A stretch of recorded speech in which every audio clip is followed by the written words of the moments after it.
So I think that was a pivotal moment there of just getting the right team members. And I think, again, figuring out what those issues were with, well, why weren't we getting these tasks done? And again, it was changing my system when I'm setting them up as a task. Let's put in, who's in charge of it. Let's put in simple things like how long is it going to take? And then we have somebody that actually sets up our daily goals and says, okay, Nicole, you're working on these 5 tasks and Warren's working on these 5 tasks today. So now we all go into the day knowing exactly what it is. I'm trying to incorporate one of my primary responsibilities in my mind is to retain good people. So the first challenge is to find good people.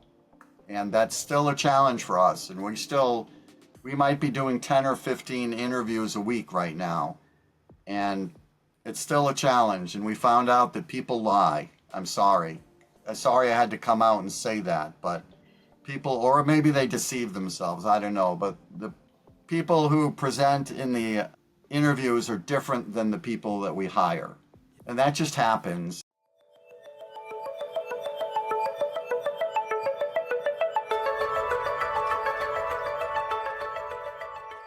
Hey, law firm owner, welcome to the Your Practice Mastered podcast. We're your hosts. I'm MPS.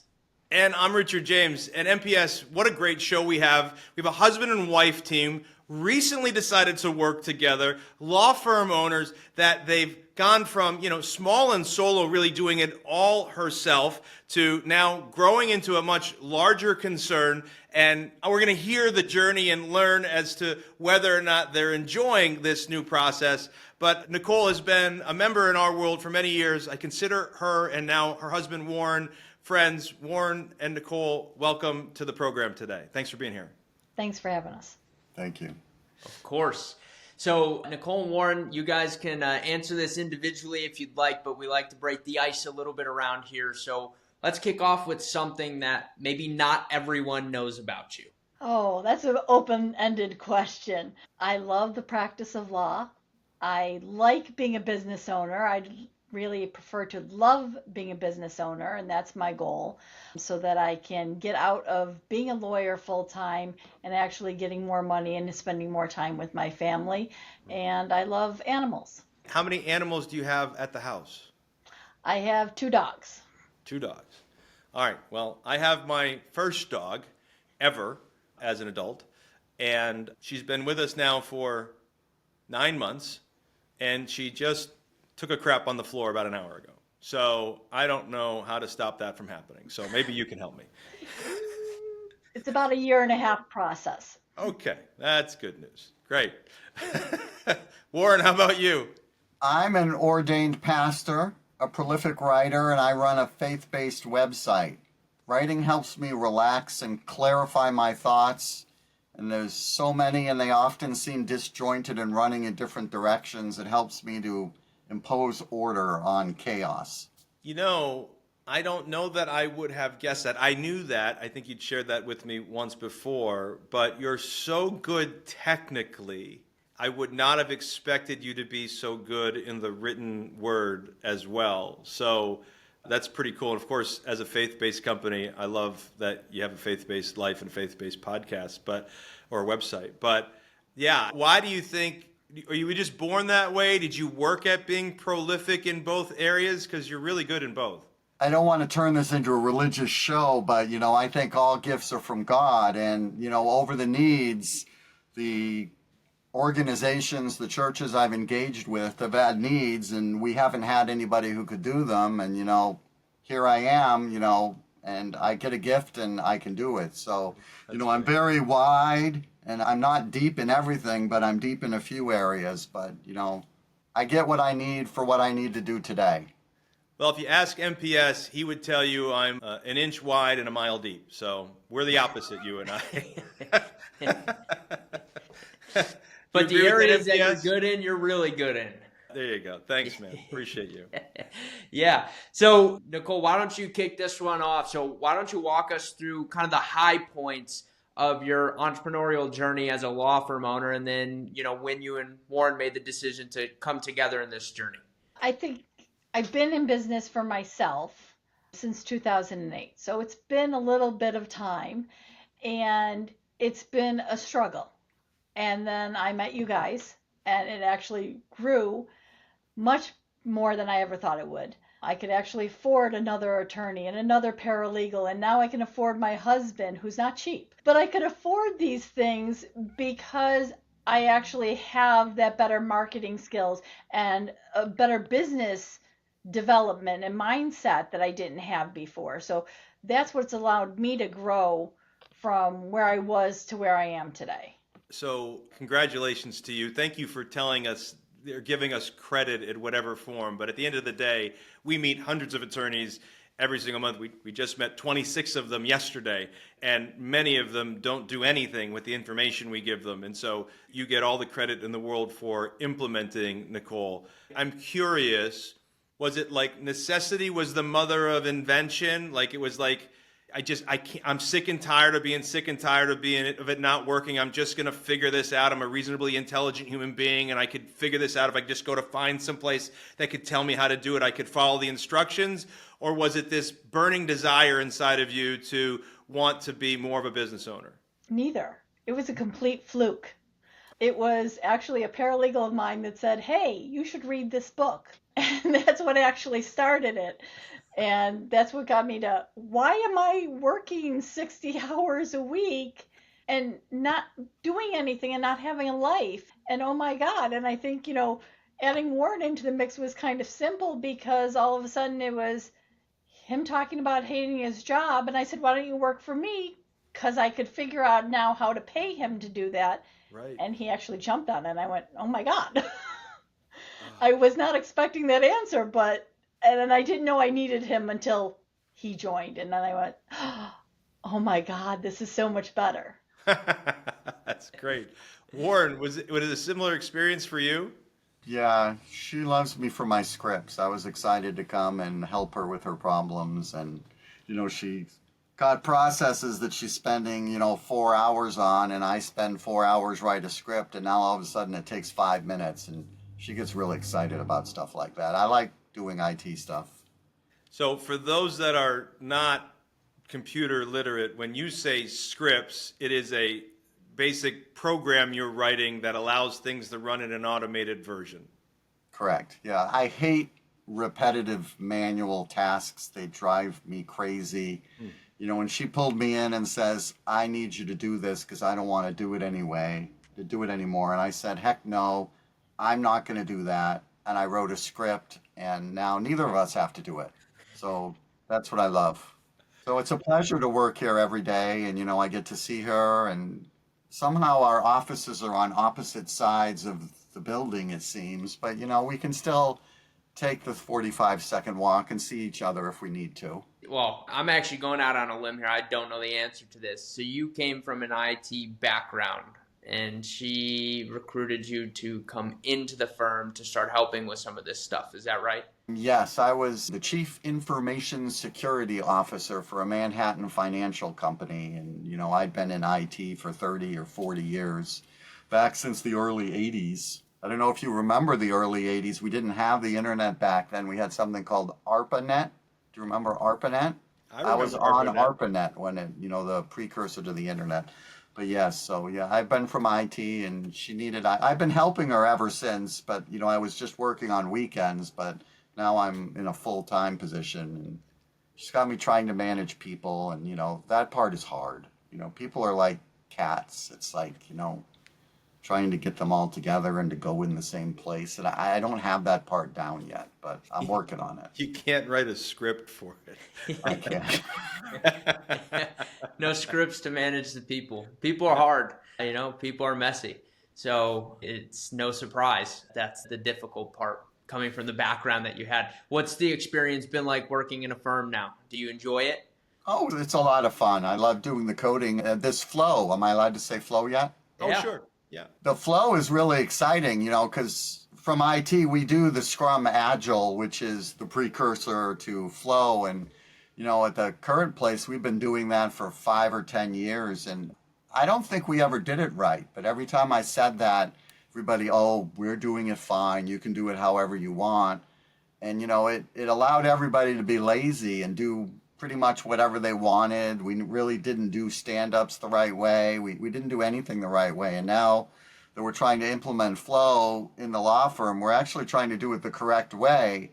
And it's bringing into the foreground issues that we had with some employees where they didn't really want to be productive. You know, they were 9-to-5ers and they weren't really interested in getting stuff done and getting stuff done on time. And the flow is really exciting and painful because, you know, the people who we really shouldn't be employing, you immediately knew who those were, and you try to work with them, and then you work with them again, and then, you know, when we finally got to the point that we had to, you know, let some people go, and that, I don't like that part. I don't like letting people go.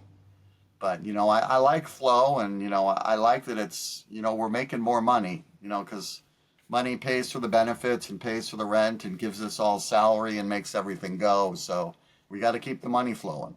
Yeah, I agree. Nicole, what is your view of this flow that you and Warren are installing into the business? Because you didn't really run a Scrum-like system or an Agile-like system or anything like flow before this. So this is new to you, correct? Completely new. And in my mind, it's changed everything. It's made the office work so much better. It flows. It's amazing. It's the right word because it really allows us to have a path to go from one point to another point to another point, and we're getting things done. I mean, I was amazed because I've had outstanding and past due task items for the last 5 years. Since 2019, I've had them in the system and they've always been past due and they're always red. And every day I get frustrated and I don't look at them every day. And now I'm looking at them every day for the last week. We actually had no past dues and we were caught up, and we were caught up for multiple days. So I'm just amazed. And really, when I was entering tasks before, from what I'm doing now I'm entering 10 times the amount of tasks every day, and we got caught up. And we're like, I can see the process from here to there, and it's like, oh my God. And now, obviously, you're getting more money because you're making more billable hours. And so everything makes sense. It just flows perfectly. So to me, a game changer, a complete game changer. That's so exciting to hear. It's extremely exciting to hear, and congrats to you guys on implementing it. I'm going to want to dive a little deeper. Rich, for a little cliff note for the law firm owners listening, from a high level, what is flow? So flow is a architecture that we don't get credit for this. Our partner in another business, Bert Diener, he's a law firm owner. His firm has got plus 10,000 open cases, so he's a large firm. He had to figure out how to manage, and he took everything that I told him, and I thought I knew what I was doing, but then he went to other sources like Agile and the goal and constraint theory and these different, and EOS from management system, and they all have their flaws. And so Bert really sat down to come up with a system that allows law firms to be more profitable, make happier clients, and actually create an environment where employees, the team, likes working there, which everybody thought was impossible. We thought they were always at odds with one another, those three things. And he did it. And so we're perfecting that. We haven't released it to the world yet, but those inside of our world, we're perfecting it with them and coming up with structures and systems and documents and all those types of things. And Warren and Nicole were one of the first onboarders of that program, and it's great to hear that it's working so well. We knew that it was a game changer because Bert did it, and it changed. He took his profitability through the roof. I mean, we've interviewed Bert here, so it's no secret. He gives away a high percent of his profitability, but he gave away over $1 million in profit share to his team last quarter. I mean, that's just unheard of. And we know it worked for our firm because, like, we were generating, 2, 3, 4, 5, 6 appointments a month. And now, because we're running it in our own marketing team, we're generating, 100 appointments to 120 appointments a month plus. And so that's all because of running this flow-like mechanism system. So what is it? Difficult to explain without breaking into it. For those of you listening, it's a sneak peek behind the curtain of what's coming. It's around the corner. We're super excited to share it with you, but we wanted to make sure it worked everywhere else first. Yeah. So, Nicole, as you were kind of at that pivotal point of you're running the business, things weren't clicking necessarily like you wanted to. I, again, appreciate the kudos to us. What was the main obstacle or bottleneck that you were facing at that point that made you realize you needed to find a solution? There was more than one. I think the biggest one was probably the staff and their mentality. Warren kind of touched on that earlier is, you just had people that just go, no, I don't have a thought process. I don't know. And you just couldn't get them to actually communicate like, well, why aren't you doing this? And so now when we have people actually engaging us in conversation every week, so I think that was a pivotal moment there of just getting the right team members. And I think, again, figuring out what those issues were with, well, why weren't we getting these tasks done? And again, it was changing my system when I'm setting them up as a task. Let's put in, who's in charge of it. Let's put in simple things like how long is it going to take? And then we have somebody that actually sets up our daily goals and says, okay, Nicole, you're working on these 5 tasks and Warren's working on these 5 tasks today. So now we all go into the day knowing exactly what it is versus, oh, I'm going to work on that. Oh, you're already working on that? Okay, you can do it. So more structure and more ability to communicate with one another and kind of figure out we need to move this along and who's going to be responsible for that. So Nicole, thank you for sharing that.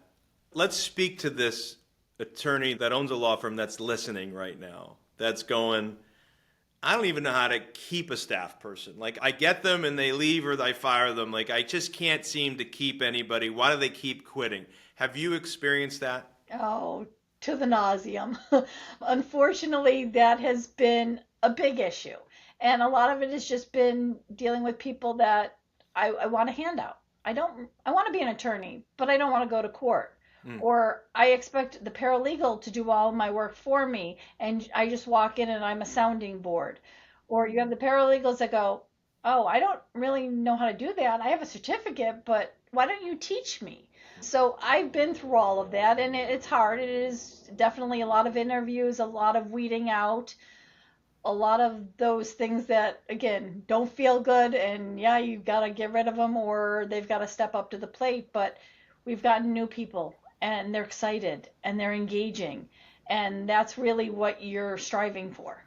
Thank you for that, Nicole. Warren, for you, as you sit back, and now you've been from a weekend warrior helping Nicole while you're having your favorite libation on the back porch, talking through all of her challenges and trying to figure them out together, or writing scripts to automate what you could automate. But now you're fully involved and you're installed flow system into your business. What do you think the difference is? Did the systems that you have allow you to attract a better quality of person, or did you have the same people and you put a different system in and it made those people better? Like, how do you think that worked? We went from frustrated about the team and turning them over regularly to now developing a team we can count on. Why do you think that transition happened? That's an excellent question. Well, when we started Flow, we had 3 paralegals. Right now, we're down to 1 paralegal.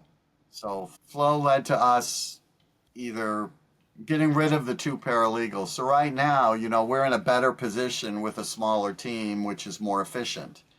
As far as finding the right people, that's still an equation we're looking for, but I really appreciated that author who spoke at the last thing, and I'm trying to incorporate, one of my primary responsibilities in my mind is to retain good people. So the first challenge is to find good people. And that's still a challenge for us. And we might be doing 10 or 15 interviews a week right now. And it's still a challenge. And we found out that people lie. I'm sorry. I had to come out and say that. But people, or maybe they deceive themselves. I don't know. But the people who present in the interviews are different than the people that we hire. Yeah.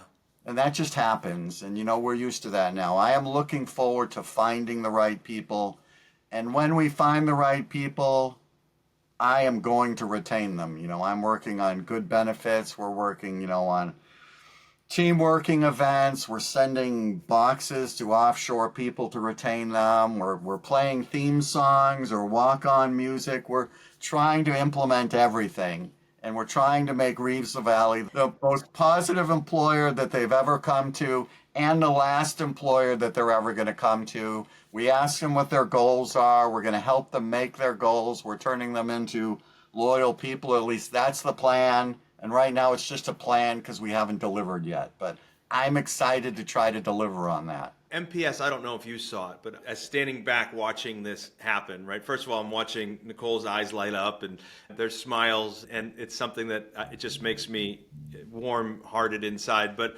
I'm also noticing two things.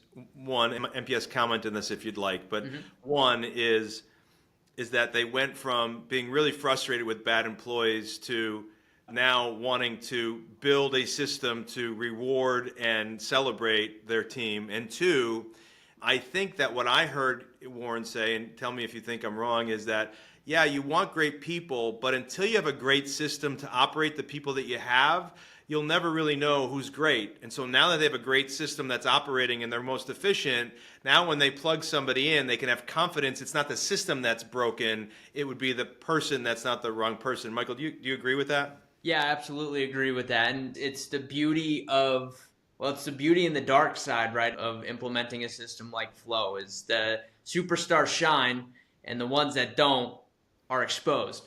And so I think through that and through the implementation of Flow, it sounds like you guys have been able to find your superstars on the team and invited the other ones to be a superstar somewhere else. So, yeah. And so We promoted them. Exactly. There you go.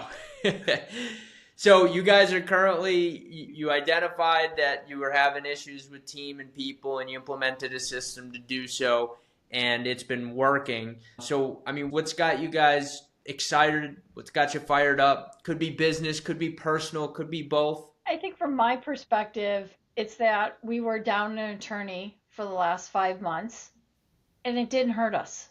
We continued to do what we needed to do. We made record high numbers. We, again, are doing all of these systems and this automation that I've been hearing about for how many years, and now all of a sudden it's clicking.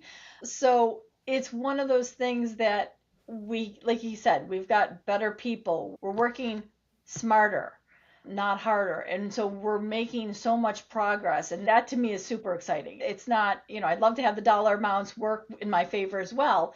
But it's all of those other things just to get to that point is huge. Warren, how about you? What are you excited about? I'm excited about the endless possibilities ahead. There's so much potential in the soon, the now, and what lies just beyond the horizon.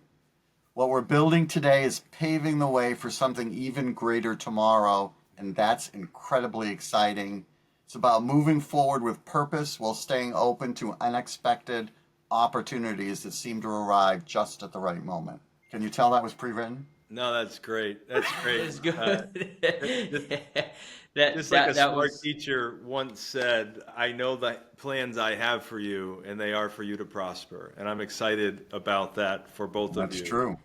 I do have a follow-up question on that, Nicole. So, again, speaking to the attorney who's listening. So maybe this is an attorney that, they're in the manager role. They've got 5, 6, 7, maybe 20 people that's responding to them, but it's just them. They're also being the attorney. They're trying to run the business, and they're wondering what's missing. And so this is a question for Nicole, for you to maybe brag on Warren. And Warren, this is an opportunity for you to brag on yourself a little bit and take some credit. But it sounds to me like adding that person in that was going to help you install the systems and allow you to do what you do best, in this case, right now, be the attorney while you were covering for the attorney that was down, was really a secret. It was important for you to have that person. I mean, can you speak to how important it was to have, not just because he was your husband, but somebody that could take charge of installing these systems into your practice? I think it's funny because I always just thought, oh, he's a computer guy. And that's all he was. He's a computer guy. He does computers and that's all he knows. And I didn't know what he knows until he came into the group. I was like just blown away because really it's one of those things that I'm going, wait a minute, I've been struggling all these years and I could have just mentioned this one thing and all of a sudden it would have happened. So it was a huge relief to get off my plate all of these things that, again, all this automation, all of this structure that I could hear it, I could see it, but it wasn't tangible. And he brought that into the mix. And he's definitely much more happier than I am. I am the Debbie Downer of the group. I am the one that is always the pessimist. So he just brightens everything up. We made a comment today that it was just funny. We're like, yeah, we don't know if we can take Warren seriously on something if he was injured because he's always happy, he's always upbeat. So I think that adds another layer to the firm that I'm very serious, I'm very motivated, but I got to get this done. And he lightens it up. So thank you for that. Warren, again, to the law firm owner that's out there and they're watching this and they're wondering, okay, great, I need somebody. What do you think are the important characteristics you brought to the team that's allowed you to install these systems? And how important was your overall attitude and positive outlook, do you think? I think you have to have a positive outlook if you're going to do this. You need to be able to engage with the team. This is something I say in interviews all the time. You need to be able to engage with the team, and it needs to be a genuine engagement, not just on the surface. So you actually need to build a relationship, and it has to be a real relationship because people know when something's not real. So I try to authentically engage with each and every person and meet them where they are, and then understand what their problems are and pull them into the new system that we're trying to roll out. It's not just asking them a question and listening. It's, having them know that what they say is important and we're actually going to action based on what they respond. So, it's the attitude, and I'm not a people person, believe it or not, but, it's people skills. You have to be willing to engage. You have to be willing to care. And, you have to really care. It's not just, the surface plastic stuff. You have to care. The big thing I think, with us is, once we found the right team, the money just took off for us. We found that the negative people were wasting other people's time and were negatively dragging us down. And now that we have the smaller team, but it's optimized, the sky's the limit for where we're going. And we're really blessed, if I can use that word, to have the people we have and have just the perfect people. And I think as we move forward and we pull in new people, they're going to be coming into a functional team instead of this dysfunctional thing. And I think it's going to start them in a much better place to have a much higher chance to, integrate and fit in to what we have now. Well said. Did I answer your question? Oh, yes, you did. Absolutely. Okay. Thank you so much. Well said. And yes, you can absolutely use the word blessed. I support it and underwrite it myself. Agreed. MPS? Yes, I third that. And I would also add that those were both excellent explanations. And this is more of a curiosity one than anything, but Warren, how helpful do you think it was that you aren't an attorney and were the one doing that? I think it's very helpful. I'm not an attorney at all, and I don't even understand. They speak in tongues sometimes, and I really don't know what they're saying. She wrote some sort of manual or something, but I haven't been through it yet because it's so long. It's like 20 pages. But, it's good to speak in just plain English with people instead of, some special language so that people can make sure that, that you're speaking the same dialect and everybody can understand. Does that make sense? It does make sense. Very much does. It's always interesting to hear when that implementation or implementer role is not an attorney. I find that's a power couple right there, being able to group the two. Rich, would you agree with that? Yeah, so often. Even the biggest winners we have in our program, those who are the operators and their attorneys, one that is very, very rare. More often than not, the attorney finds somebody that can help them operate and install the systems. It's how I started in working with lawyers. I was the guy that did, not at your level, Warren, with writing scripts, but I had a guy that did that. But I was the guy that implemented the systems because the attorney understood certain things. They just didn't understand the things we needed to do to build the business. And so the attorney, the owner of the firm, Michael, has to be willing to release the responsibility to somebody who knows more about these particular soft skills, and they have to, in some sense, get out of the way. And then they have to be true to who they are. They have to set the culture. They have to set the vision. But yeah, having somebody there that's not an attorney help run everything is really one of the formulas we see to some really high-performing firms. Now, there are exceptions to that rule. Sure. And that's great when we see those exceptions. But for the most part, the attorney could use some help. So I agree. This is a great show. This is a great episode, by the way. Very, very good episode. And Warren and Nicole, I appreciate both of you. Lots of value dropped here. And to the law firm owners listening, thank you. Thank you for taking the time to be here and listen. And depending on the platform you're listening or watching, make sure you hit that follow or subscribe button, turn those bell notifications on, and let's show Nicole and Warren some love down in the comments below. Any questions, drop them down below. Hit that like button. Otherwise, Nicole, Warren, thank you both for taking the time to be on today. Thank you. Thank you for having us. Yeah, you guys absolutely rock. I'm so proud of you. Congratulations on your success. Like you said, Warren, this is just the foundation that is now going to allow you to pave the way to what's coming next. I'm looking forward to watching that. Everybody, that's the pod.